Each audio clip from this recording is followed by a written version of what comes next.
اعوذ باللہ من الشیطان الرجیم بسم اللہ الرحمن الرحیم السلام علیکم ورحمۃ اللہ وبرکاتہ۔ ناظرین، ہم امید کرتے ہیں کہ آپ لوگ خیر و عافیت سے ہوں گے۔ ناظرین، آج کل کے اس دور میں بہن بھائی بہنیں آپس میں کہ ان کے تعلقات اور ان کے اندر رنجش کا پیدا ہونا، لڑائی کا ہو جانا، یہ کوئی معمولی بات نہیں ہے۔ یہ عام طور پر ہوتا رہتا ہے۔ یہ فطری عمل ہے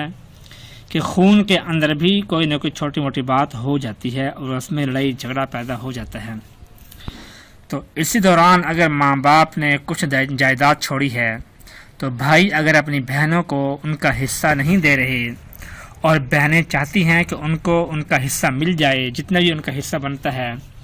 کیونکہ اسلام نے بھائی کے 2 حصے اور بہن کا 1 حصہ مقرر کر دیا ہے اس جائیداد میں، اس مال میں جو ماں باپ نے چھوڑ دیا ہے، جو چھوڑ کر اس دنیا سے چلے گئے ہیں، تو اس میں بہن کا تیسرا حصہ بنتا ہے، بھائی کے 2 حصے ہوتے ہیں۔ تو اگر بھائی اپنی بہنوں کو ان کا حصہ نہیں دے رہے اور بہنیں چاہتی ہیں کہ ان کو ان کا حصہ مل جائے اور بغیر کسی کے سامنے ہاتھ پھیلائے اور بغیر عدالت میں جائے، بغیر کوئی لڑائی جھگڑا فساد کیے بغیر ہی ہمیں ہمارا حصہ مل جائے، تو ان بہنوں کے لیے اس ویڈیو کے اندر بہت ہی بہترین عمل بتایا جا رہا ہے کہ اگر وہ عورتیں کہ یہ عمل کر لیں گی تو انشاءاللہ کہ کچھ ہی دنوں کے اندر بھائی خود اپنی بہن کو بلوائے گا یا خود اس کے گھر جا کر اس کا پورا حصہ ادا کر دے گا اور بغیر کسی رنجش کے اور بغیر کسی ناراضگی کے خوشی بہن کو اس کا حصہ ادا کر دے گا۔ وہ عمل یہ ہے، سورۃ النساء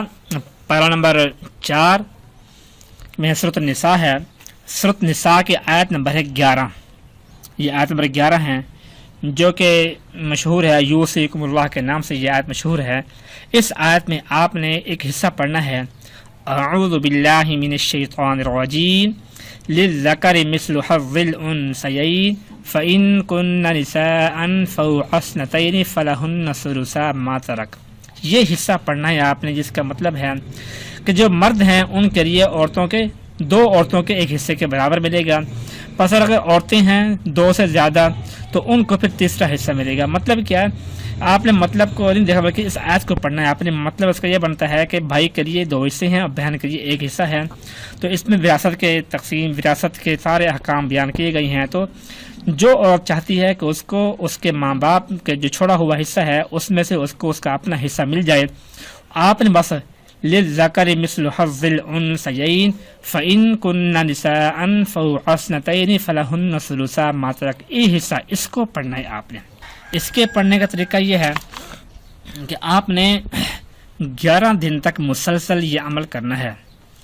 کیونکہ اگر آپ یہ کہیں کہ آج آپ عمل کریں، صبح آپ کو آپ کا حصہ مل جائے، اللہ پاک کے سامنے دیر ہے اندھیر نہیں ہے، وہ کچھ بھی کرنے والی ذات ہے، کسی بھی ٹائم بھی کچھ کر سکتی ہے، تو بہرحال کچھ دن تو ہمیں اسباب اختیار کرنے پڑیں گے۔ تو آپ نے 11 دن تک یہ عمل کرنا ہے کہ جب بھی آپ عمل کریں تو اس وقت 2 رکعت نفل صلاۃ الحاجت یہ پڑھنی ہے اور قبلہ کی طرف منہ کر کے آپ نے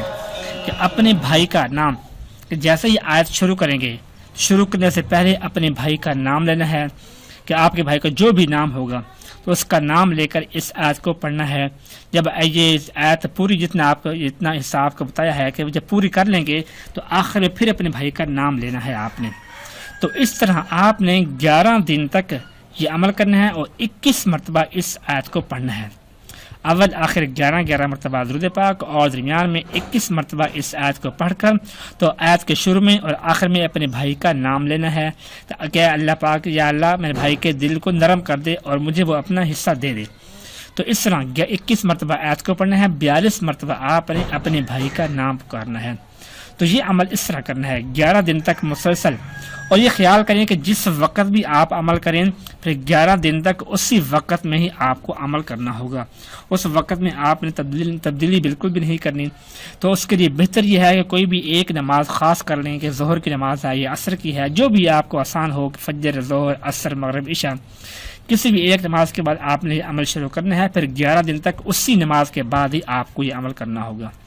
انشاءاللہ کہ جیسے ہی آپ کا عمل ہوگا، عمل پورا ہونے سے پہلے پہلے آپ کا بھائی آپ کی طرف آئے گا اور آپ سے بات کرے گا اور آپ کو ٹائم دے گا، یسر میں ہوگا کہ وہ آپ کو آپ کا حصہ دینے کے لیے راضی ہو جائے گا انشاءاللہ۔ دعا ہے کہ اللہ پاک ہم سب کے بہن بھائیوں جو بھی ہیں کہ ہر ایک کو اس کا حق ادا کرنے کی توفیق نصیب فرمائے، آمین ثم آمین۔ اپنا خیال رکھیے گا، اللہ حافظ۔